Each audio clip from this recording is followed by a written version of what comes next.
തിരുവനന്തപുരത്തിൽ ഭിന്നശേഷിക്കാരനെ hotel മുറിയിലേക്ക് വിളിച്ചു വരുത്തി ക്രൂരമായി മർദ്ദിച്ചു. യുവാവിന്റെ വാരിയെല്ലുകൾ ഒടിഞ്ഞു.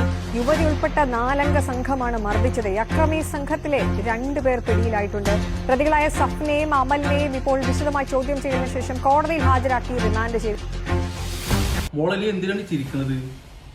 ഈ വല്ല അവാർഡ് നേറ്റ് വന്നാണോ? അതല്ല ഈ രാജ്യത്തിനുള്ള സംഭാവന ചെയ്താണ്.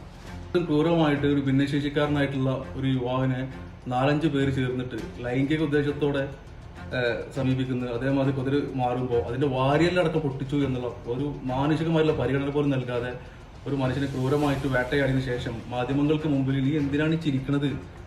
നീ പ്രതിയാണോ അതല്ല നീ നിരപരാധിയാണോ എന്ന് പോലീസ് പറയട്ടെ, കോടതി തെളിയിക്കട്ടെ.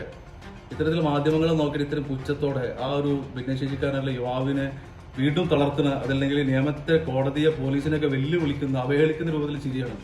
കൊച്ചിയിൽ ഹോട്ടൽ മുറിയിൽ നടന്നുള്ള ഈ സംഭവം റിപ്പോർട്ട് ചെയ്തിട്ടുള്ളത് വളരെ ഗൗരവമായിട്ടുള്ളതാണ് അല്ലെ. ഭിന്നശേഷിക്കാരനായിട്ടുള്ള ഒരു യുവാവിനെ ഇൻസ്റ്റഗ്രാം വഴി പരിചയപ്പെടുക, എന്നിട്ട് ആ മനുഷ്യനോട് ലൈംഗികമായിട്ട് ബന്ധത്തിൽ ഏർപ്പെടാൻ നിർബന്ധിക്കുക, വഴങ്ങാതിനെ തുടർന്ന് ക്രൂരമായിട്ട് മർദ്ദിക്കുക, അതിന് വാരിയലിനടക്കം പൊട്ടിച്ചെന്നാണ്. ഒരു മാനുഷിക പരിഗണന പോലും ഈ പ്രതികൾ അറിയിക്കുന്നില്ല. കാരണം ഈ കേസിൽ പ്രതിസ്ഥാനത്ത് ഒരു സ്ത്രീ വന്നപ്പോൾ സോഷ്യൽ മീഡിയയിൽ വലിയ ചർച്ചകളാണ്. അതായത് ആക്രമിക്കപ്പെട്ടത് ഒരു പുരുഷനായതുകൊണ്ട് ഫെമിനിസ്റ്റുകളൊന്നും മിണ്ടുന്നില്ല, പ്രതികരിക്കുന്നില്ല എന്നുള്ളത്. മറിച്ചൊരു സ്ത്രീയാണ് ആക്രമിക്കപ്പെട്ടതെങ്കിൽ വലിയ പ്രതിഷേധങ്ങൾ ഉണ്ടാകുമായിരുന്നുവെന്നും പലരും പറയുന്നുണ്ട്.